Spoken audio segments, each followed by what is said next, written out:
Poetry is the art of getting what's in your heart on the page. Spoken word is the art of getting it from page to stage. A poetry slam is when spoken word artists decide to put it all on the line to see who's the best at expressing their hearts and minds. I am Roscoe Burnems, and this is Verses.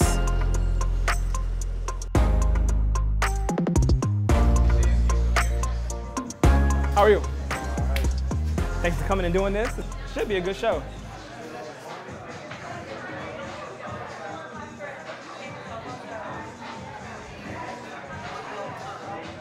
You never really know how a slam is gonna go because every audience is different. The beauty in a slam is that the judges are 5 random people who just aren't affiliated with the poets.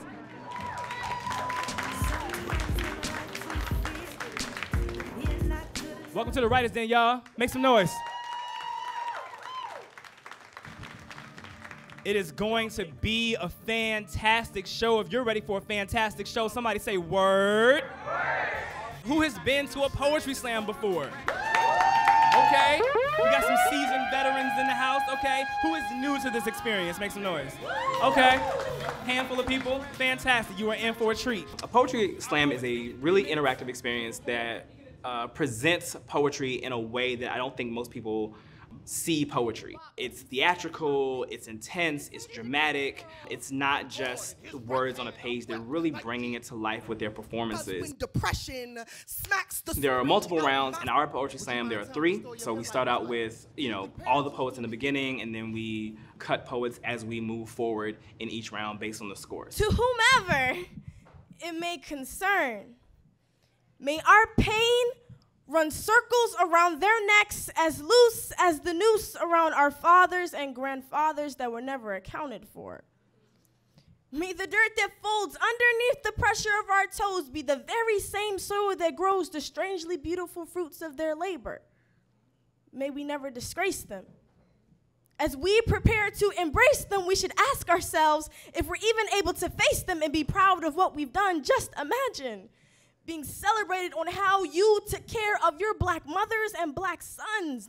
Is really built around poetry as an observer, talking about society and racism, sexism, just xenophobia, and poets using this as a platform to get this message out in a way that people might not have been able to take this before.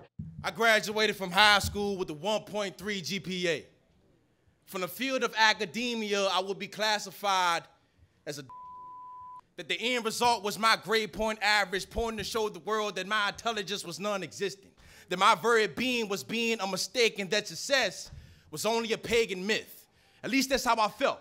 If we self-neglect our self-worth while baptizing our children in the name of education without understanding what that term really means. And the context of the word isn't based on the measure of intelligence, but the influence of instruction. I advise for you to read chapters 1 through 4, not for the sake of enhancing your reading, but to enhance your B to an A. B stood for barely, A stood for anticipation, barely anticipating the purpose for my existence, but mama told me to go to school. But school told me to go back home. So remember, self-worth will always be dictated by self-love.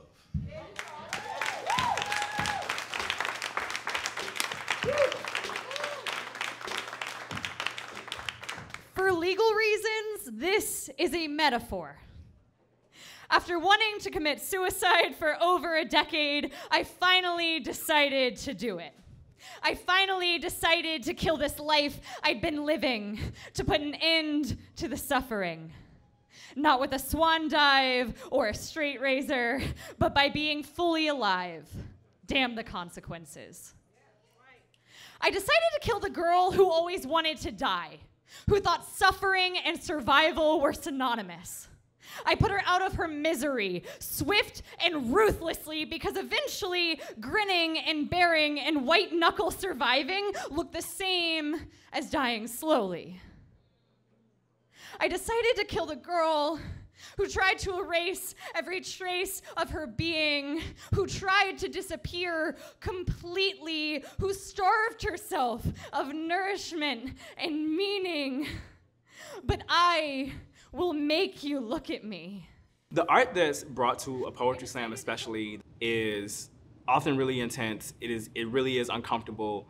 It creates a lot of challenging conversations around like taboo topics that we don't often talk about. Against the ropes, he taught me, keep my chin out, keep my guard down, be open target for his cheap shots, be a heavy bag for all of his bad days. You see, apparently, when life makes a man feel unworthy of the title, him having boxing matches with my innocence was the quickest way for him to feel like a champion again.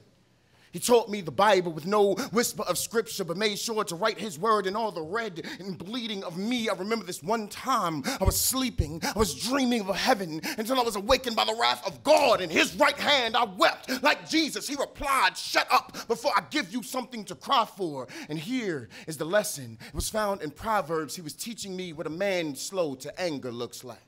It's monologuing meets, music meets imagery. It's about culture and about identity and about people telling their story, all put on a stage.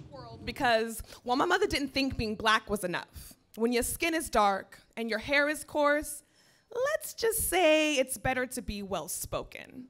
But I've always been proud of my education, even when my cousins used it as a way to break me down, teased me for the way I pronounced every syllable, mocked me because when I walked, my booty failed to jiggle, but taught me to throw them hands by playing monkey in the middle.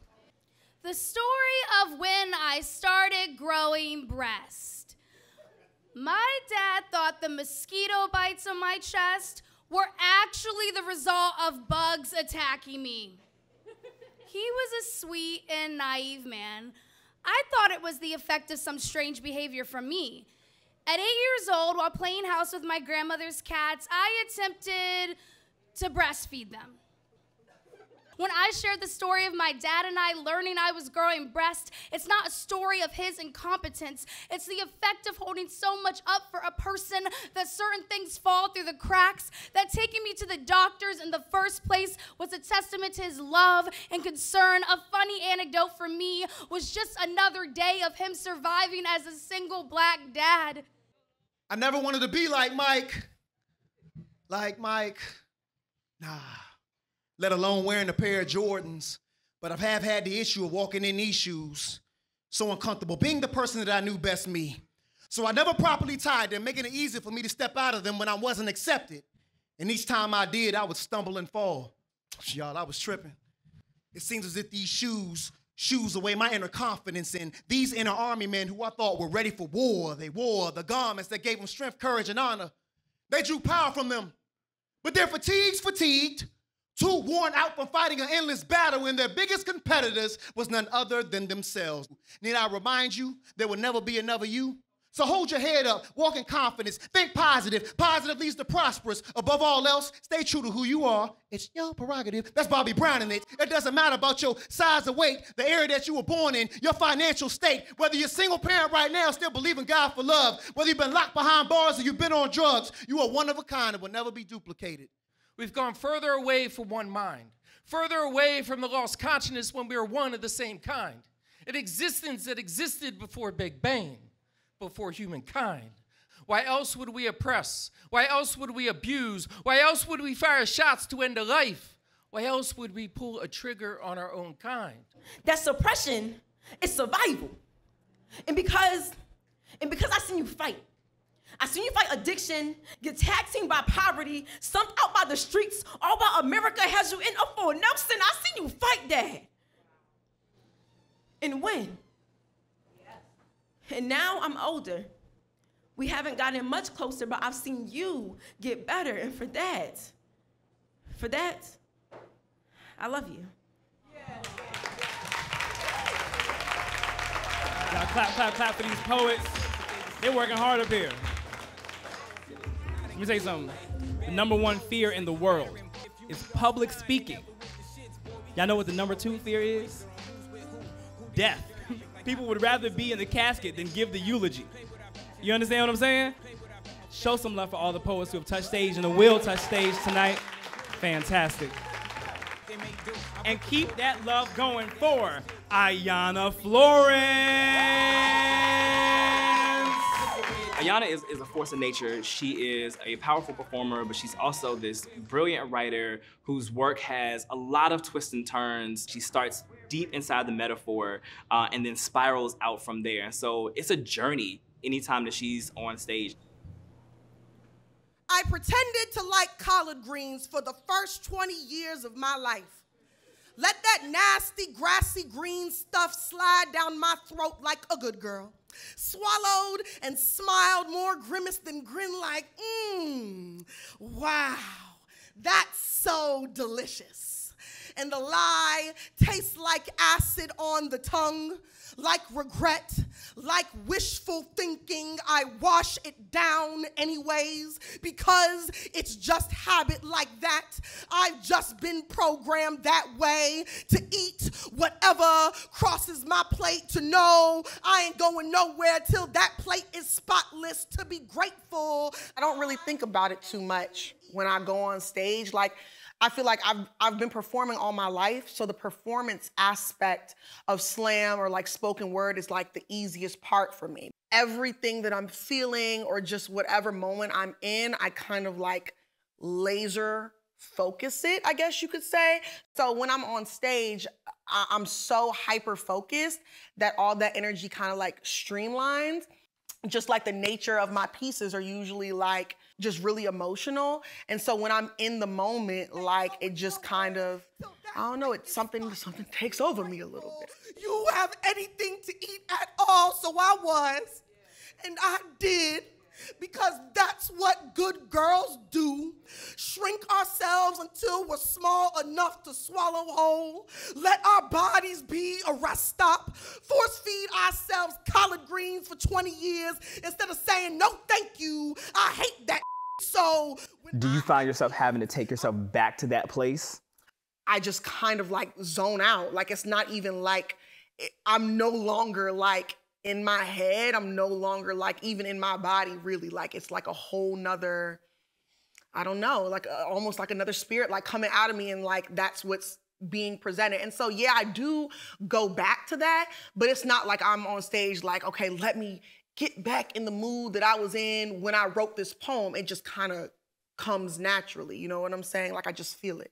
When I have kids, I'm gonna make sure they understand that no be a battle cry, a dare you to try me, a right, because God forbid their autonomy be absent. God forbid their bodies only know what it can do for others. God forbid they choke down nose like chewing gum and spit out sanctuaries like sunflower seeds. No is my new favorite word, as in no.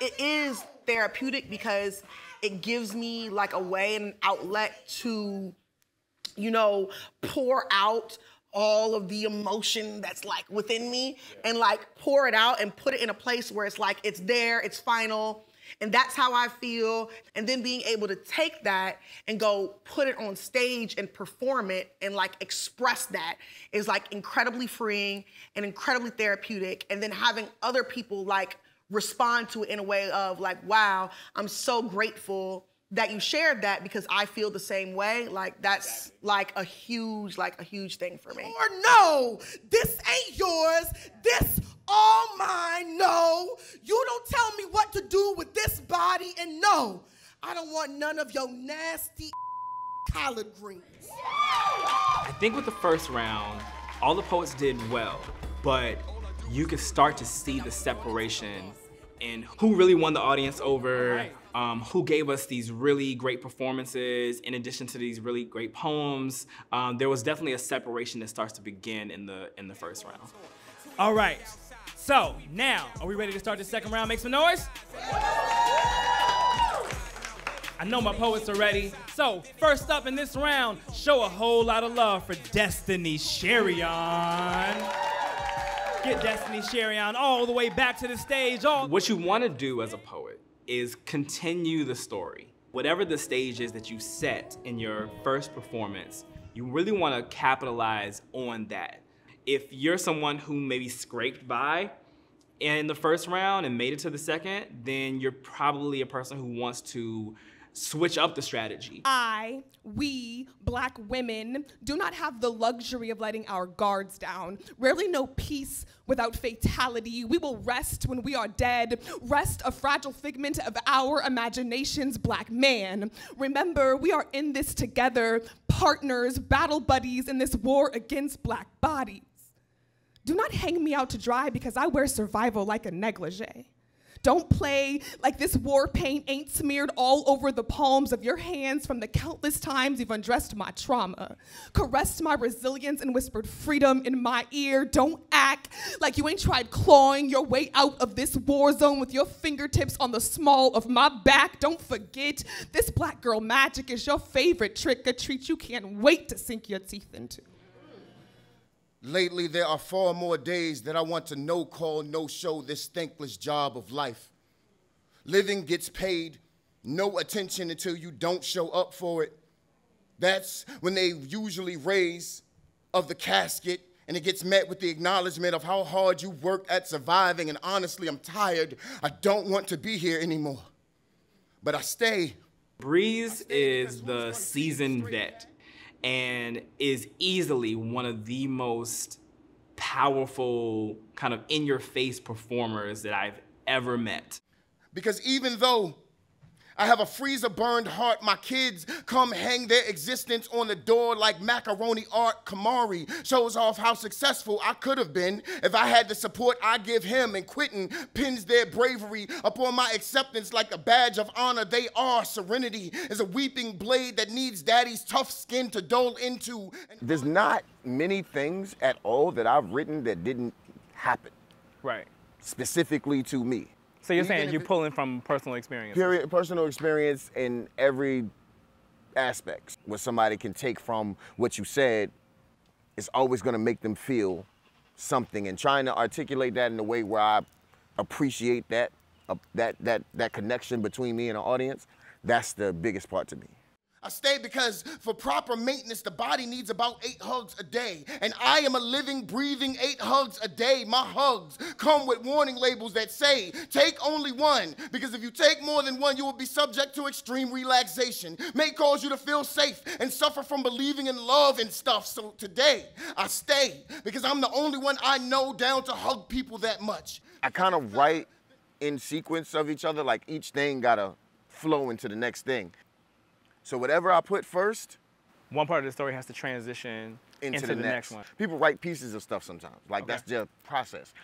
It has to flow. Gotcha. I don't think about it. Gotcha. I just write, and then I see it when it's happening. And once I see it happening, I stick with it. Because today, a lady in the laundromat parking lot heard me talking about poetry. Says, thank you. I went to a show one time, it changed my life. I haven't been the same since, and that lady in the parking lot didn't know that I was talking about poems that proved I was still here, because I definitely almost wasn't still here when I wrote them, because I definitely still don't want to be here anymore. Writing poems that prove I have escaped this Alcatraz of flesh and failure. Depression makes me the most awkward bag of nothing I never knew, and empty that could take up so much space, but that lady didn't know that I didn't want this life anymore when she thanked me for changing hers. And I don't want to be here, but I care more about everyone else than myself, so I stay.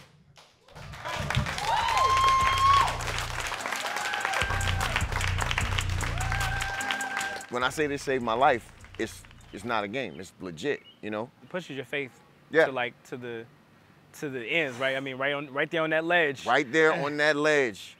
And all you got to do is not, for as long as possible, and as long as you do that, it's gonna come back to you. It's gonna catch you.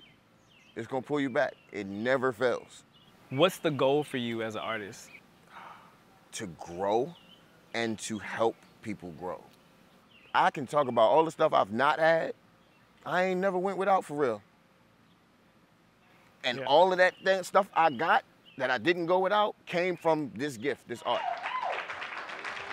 All right, so you ready to start round 3? Somebody say yeah. Here we go. Judges, are you ready? Yeah. Okay. First up, here we go.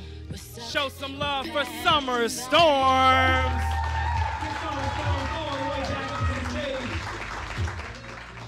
I'm I'm trying to teach myself how to want to be alive, and that starts with embracing the reasons I don't. My father was the first boy to break my heart, the first to leave me to the wolves and watch me get torn apart. He was there, but never willing to save me. I had nightmares about her coming back, ruining my life, and then killing me slowly. 10 years later, I realized she already had. Show some love for Ayanna Florence.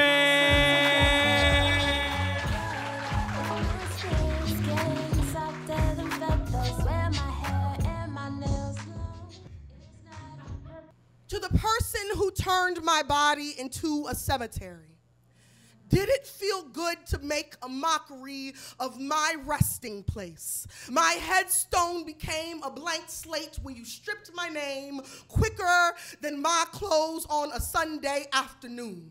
Church dress all clean and white and virgin. Forgiveness isn't easy when you don't know who's Satan and who's God. Heaven seems an impossibility when you're this deep underground. This graveyard is made up of nothing but my monsters. There are no skeletons in my closet because I am the bones that go creak in the night. I am the shadow lurking in the corner. My cries could never be heard over the smacking maggot making a snack of my innocence. I can't speak with dead childhood on the tip of my tongue. I've always been your voodoo doll. To win a poetry slam, you have to have flawless performances with impeccable writing and a lot of luck.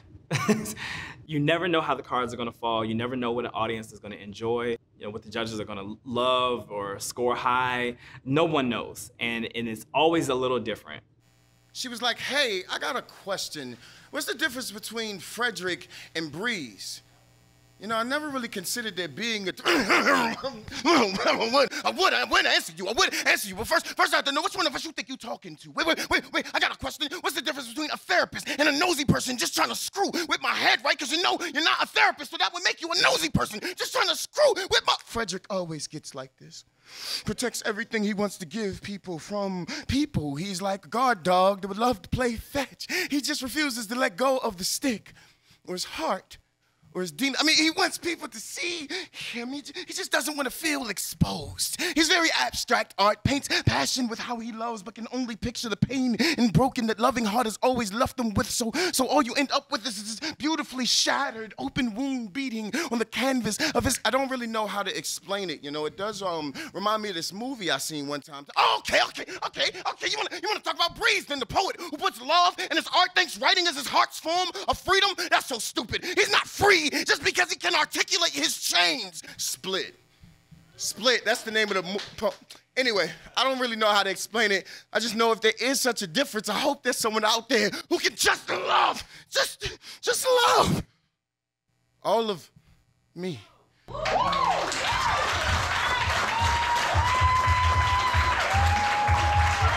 right, y'all ready for your next poet? Somebody say yeah. Here we go, closing out this round.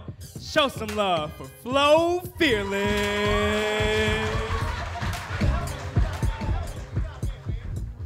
I realize that one of the hardest things for people to do in life is to truly forgive. That word alone makes the toughest person uneasy and quickly reminds them of the times when they were faced with some of the toughest struggles, and those who claimed they had their backs and loved them were never there. And when pressure was at its highest peak, they disappeared. Or those who were never there to begin with. They may have left you at a young age or when you were first born. So growing up, you had your heart in so much pain and scorn because you had to become that man or woman practically on your own. And I hate to take this journey back down this road, but I feel it's needed. See, some of us have been hurt in ways we can't even talk about, let alone want to even think about. And so we look to the sky and we ask God, why? What did we do to deserve this? Because there's things that we can't describe, but our lives define what the word hurt is, and our tears alone don't speak for the pain I felt and the rage I've held. So many days I failed to overcome this. I am convinced not even a compass could show me my north, south, east, west way out of this, and I've been hurt. They misused me and abused me and refused to take this heart sincere, so now I'm caught in fear, because if I ever gave it away again, will that person truly be there? See, actions will always speak louder than saying you ever cared. And one would say, how can you expect for me to let it go? Because no matter how hard I try to hide it, in my reflection it shows. You want me to forgive? I think that with a poetry slam, I think the audience walks away with a brand new perspective. They view trauma in a different way. I think they're gonna view themselves in a different way, and I think they're gonna approach people that have different backgrounds, different ethnicities, because they've had a chance to take in these different narratives in a brand new way that they wouldn't normally have before, and in a way that hits the soul a little differently than probably any other art form. All right, y'all ready to know who won this thing? Here we go. Show some love for your winner tonight, my homie and yours, Breeze the Poet!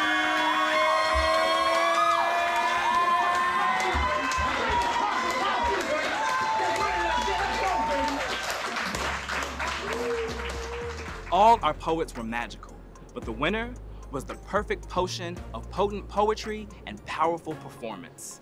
I am Roscoe Burnems, and I'll see you next time on stage.